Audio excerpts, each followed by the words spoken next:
Welcome to simple சமையல். இன்றைக்கி செம்ம டேஸ்ட்டாக கேபேஜ் கூட்டு எப்படி பண்ணுறதுன்னு பார்க்கலாம் வாங்க. ஒரு ஹீட்டட் பேனில் 400 ml தண்ணி ஊற்றிக்கோங்க. அது ஹீட் ஆன உடனே கழுவி வச்சுருக்க 50 கிராம் கடலை பருப்பை ஆட் பண்ணிக்கோங்க. இப்போ லிட்டு போட்டு க்ளோஸ் பண்ணிக்கோங்க.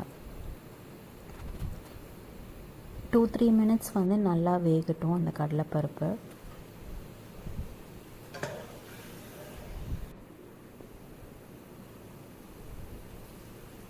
கடலைப்பருப்பு கொஞ்சம் வெந்தப்புறம் 500 கிராம் கேபேஜ் ஆட் பண்ணிக்கோங்க. ஆட் பண்ணிவிட்டு நல்லா மிக்ஸ் பண்ணி விடுங்க.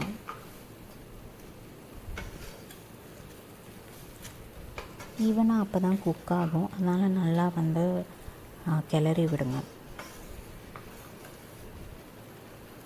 அப்புறம் 1/2 டேபிள் ஸ்பூன் சால்ட் ஆட் பண்ணிக்கோங்க.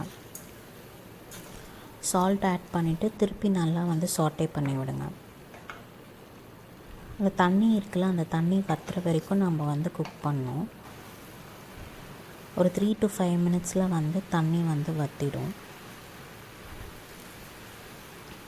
நல்லா நீங்கள் சாட்டே பண்ணி பார்த்தா தண்ணி வற்றி வந்தது தெரியும். தண்ணி வற்றினப்புறம் ஃப்ளேம் ஸ்விட்ச் ஆஃப் பண்ணிவிட்டு ஒரு பவுலில் ட்ரான்ஸ்ஃபர் பண்ணி வச்சுக்கோங்க. அப்புறம் ஒரு ஹீட்டட் பேனில் 3 டேபிள் ஸ்பூன் ஆயில் ஊற்றிக்கோங்க.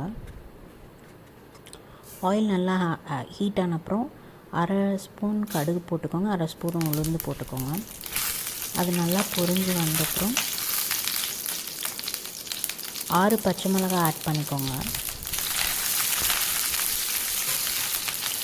அப்புறம் ஒரு பெரிய வெங்காயம் ஆட் பண்ணிக்கோங்க.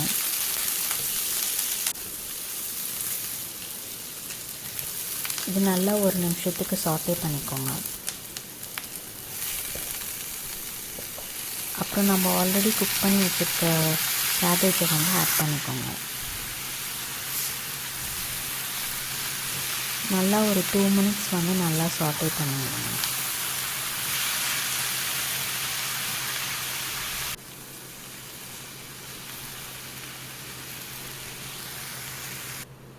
சாட்டே பண்ணி விட்டுட்டு அதுக்கப்புறம் துருவின தேங்காவோ இல்லை கிரேட்டட் கோகோனட்டோ ஒரு டேபிள் ஸ்பூன் ஆட் பண்ணிக்கோங்க.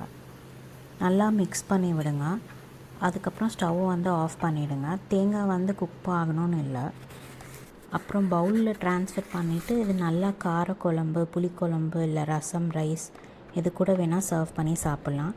ட்ரை பண்ணி பார்த்துட்டு எப்படி இருக்குன்னு சொல்லுங்கள். தேங்க்ஸ் ஃபார் வாட்சிங். இன்னொரு சிம்பிள் சமையலோடு உங்களை மீட் பண்ணுறேன்.